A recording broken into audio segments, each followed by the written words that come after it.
السلام علیکم اسٹوڈنٹس، امید ہے آپ سب خیریت سے ہوں گے۔ آج ہم اردو الف میں اپنے سبق نمبر 4 پاکستان کے چند اہم تہوار کا نصف مطالعہ کریں گے۔ اس سبق کے ذریعے طلباء و طالبات کو معلوم ہوگا کہ تہذیب و ثقافت کا مفہوم کیا ہے، پاکستانی تہذیب کے مختلف عناصر کیا ہیں، بنیادی عناصر کیا ہیں۔ اس کے علاوہ پاکستان کے مختلف علاقوں میں ہونے والے تہواروں کے بارے میں بھی آپ کو معلومات ہوگی، اور ساتھ ساتھ آپ کو یہ معلوم ہوگا کہ قومی تہواروں کی اہمیت کیا ہے۔ اس کے علاوہ مضمون نویسی کے فن سے بھی آپ آگاہ ہو سکیں گے، مضمون نویسی لکھنا سیکھیں گے۔ اس سبق کے اختتام میں جو آپ کو یہ طریقہ بتایا جائے گا۔ آئیے پہلے خاص الفاظ کے معنی دیکھتے ہیں۔ پہلا لفظ ہے ہمارے پاس ثقافت، تہذیب، یعنی کہ کسی بھی ملک کے کسی بھی علاقے کے رہن سہن کے جو معاملات ہیں اور اس کی جو ثقافت ہے، اس کے لباس، زبان، اس کی جو بھی روایات ہیں، وہ سب تہذیب و ثقافت میں شامل ہوتی ہیں۔ تشکیل، شکل دینا، اکائی، واحد، ایک، وحدت کے معنوں میں۔ اشتراک، سانجھا، مشترک۔ دلربا، دل لبھانے والا۔ میسر، موجود، دستیاب۔ سنگم، ملاپ، یعنی کہ جہاں دو دریا ملتے ہیں۔ حریف، دشمن، مخالف۔ پوشاک، لباس۔ دہانہ، منہ۔ مساوات، برابری۔ اتوار، طور کی جمع یعنی طریقے۔ آئیے اب سبق کے مطالعے کا آغاز کرتے ہیں۔ انسانوں کے رہن سہن اور زندگی بسر کرنے کے آداب و اطوار یعنی طریقے اس کی تہذیب و ثقافت کی تشکیل کرتے ہیں، اس کو شکل دیتے ہیں، ایک مناسب شکل و صورت میں واضح کرتے ہیں کہ کسی بھی علاقے کا رہن سہن کیسا ہوگا۔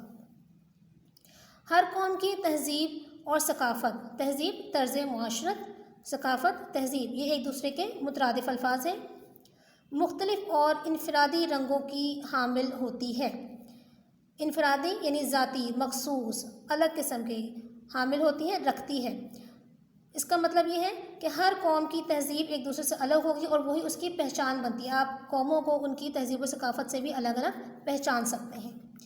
انہی رنگوں کے باعث اس قوم کی شناخت ہوتی ہے، پہچان ہوتی ہے۔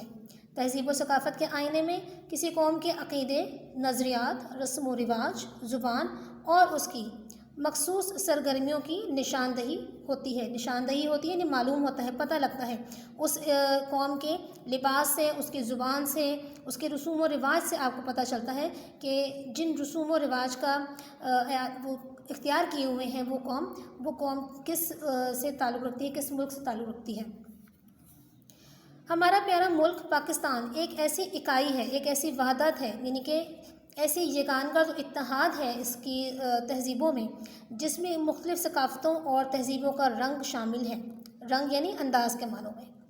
اس کی مثال ایک رنگا رنگ گلدستے کی سی ہے۔ ہر پھول اپنی جداگانہ حیثیت کا حامل ہونے کے باوجود، جداگانہ یعنی الگ، منفرد حیثیت کا حامل یعنی کہ اٹھانے کے باوجود، رکھنے کے باوجود، گلدستے سے کسی طرح الگ نہیں۔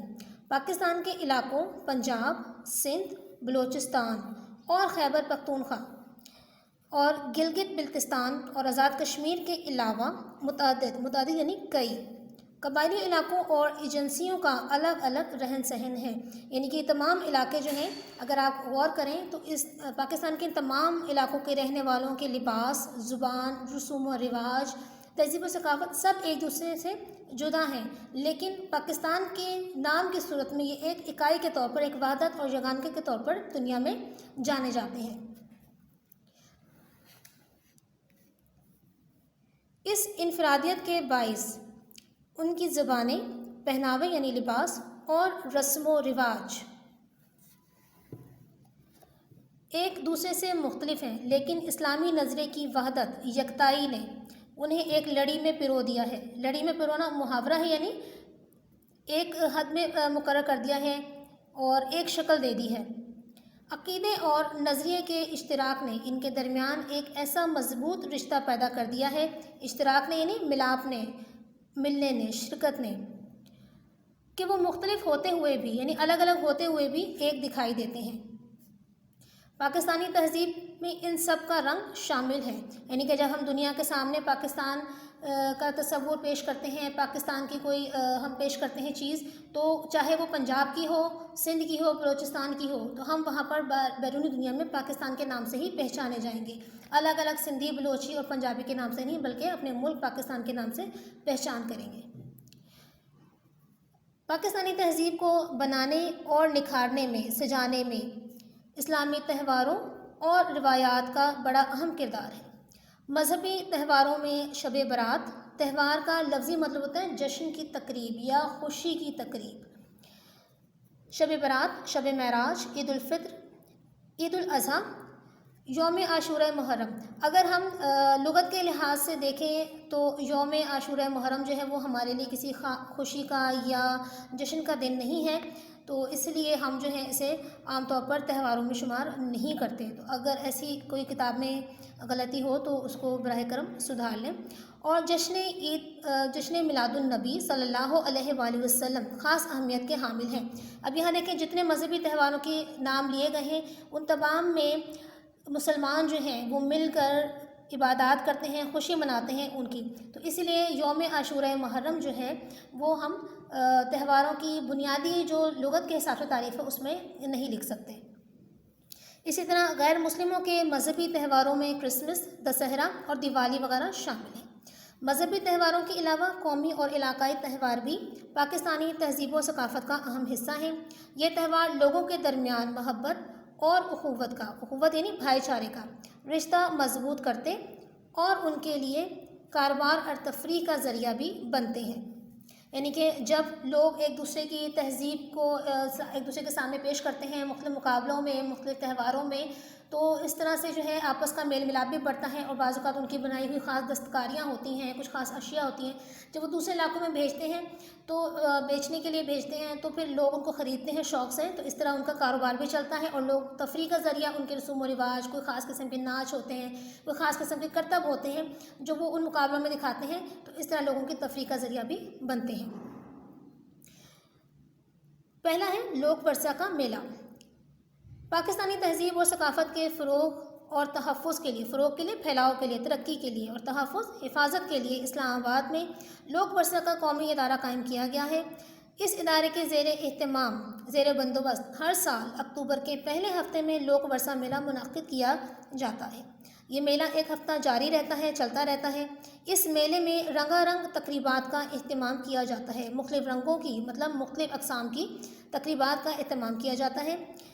پاکستان کے مختلف صوبوں کی دستکاریوں ہنرمندیوں یعنی ہاتھ سے جو چیزیں بنائی ہوتی ہیں لوگوں نے، وہ دستکاری کہلاتی ہیں، اور گھریلو صنعتوں کی نمائش کا لفظی مطلب دکھاوا، اظہار، نمائش ہوتی ہے جس سے ہر صوبے کی تہذیب و ثقافت کو جاننے کا موقع ملتا ہے۔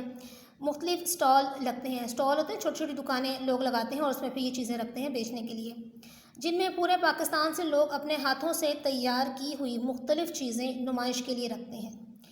اس میلے نے عالمی سطح پر بہت شہرت حاصل کر لی ہے، یعنی بین الاقوامی سطح پر دنیا میں یہ میلہ جو ہے وہ بہت زیادہ شہرت کا حامل ہے، اور اب تو 20 سے زیادہ ممالک کے دستکار یعنی ہنرمند اس میں شرکت کرتے ہیں۔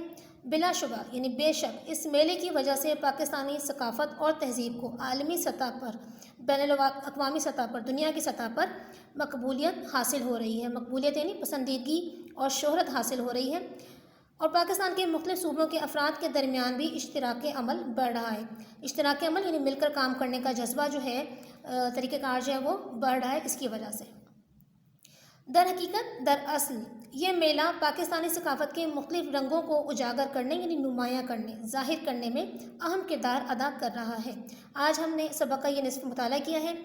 آپ لوگوں نے اس سبق کو پڑھنا ہے اور یہ دیے گئے تمام الفاظ معنی جو ہیں آپ نے اچھی طرح سے یاد کرنے ہیں۔ اگلے سبق تک کے لیے اجازت دیجیے۔ اللہ حافظ۔